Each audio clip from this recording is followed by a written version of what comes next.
Good morning, students. Let us start chapter 3 of the first part of our economics syllabus, that is statistics for economics.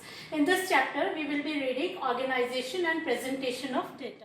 So dear children, classification and organization of data is the next step of collection of data by sampling method and census method. Classification means the process of arranging data into different groups or classes according to their characteristics. So classification of data is the data which is the next step of raw data. Actually, the data which we collect is in the raw form.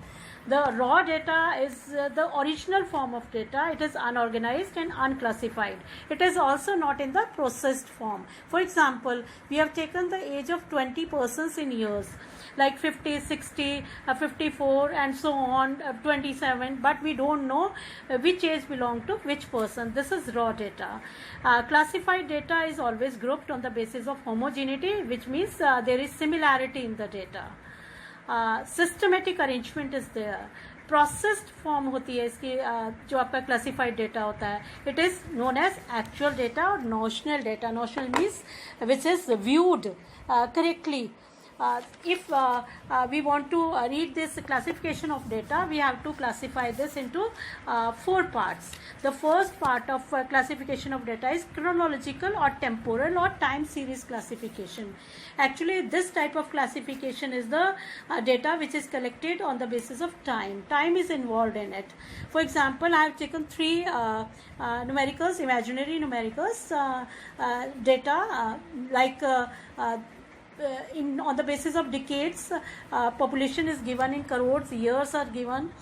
So this is one example. Second can be the production of rice in India, that is in the form of year. Different years are given and production is given in kg.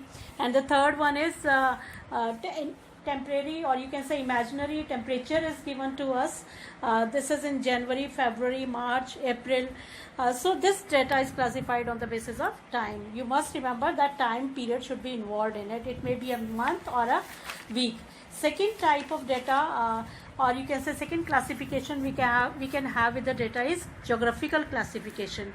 It is made on the basis of area or on the basis of geographical location. Like in the example, different states are given and we have the production of wheat in tons that is shown against the each state. And the third type of data, we have the quantitative data. Quantitative data is the data which is classified according to some characteristics like weight, height, income, marks, etc. Like on the basis of quantity of sales and the corresponding profit, we have taken the example. Sales are given in different years along with the profit shown in the table or schedule. This is quantitative data. And the fourth one, we have the qualitative classification. This type of data is classified on the basis of attribute or quality. For example, proper parameter on education based population. We have taken the example of educated population. We have taken 4 types of persons like doctors, teachers, engineers and lawyers. Doctors, how many male are doctors and how many number is of female. Similarly in teachers, engineers and lawyers. So these 4 type of data, they are classified in different groups. Now we will be studying about the different type of series, time series.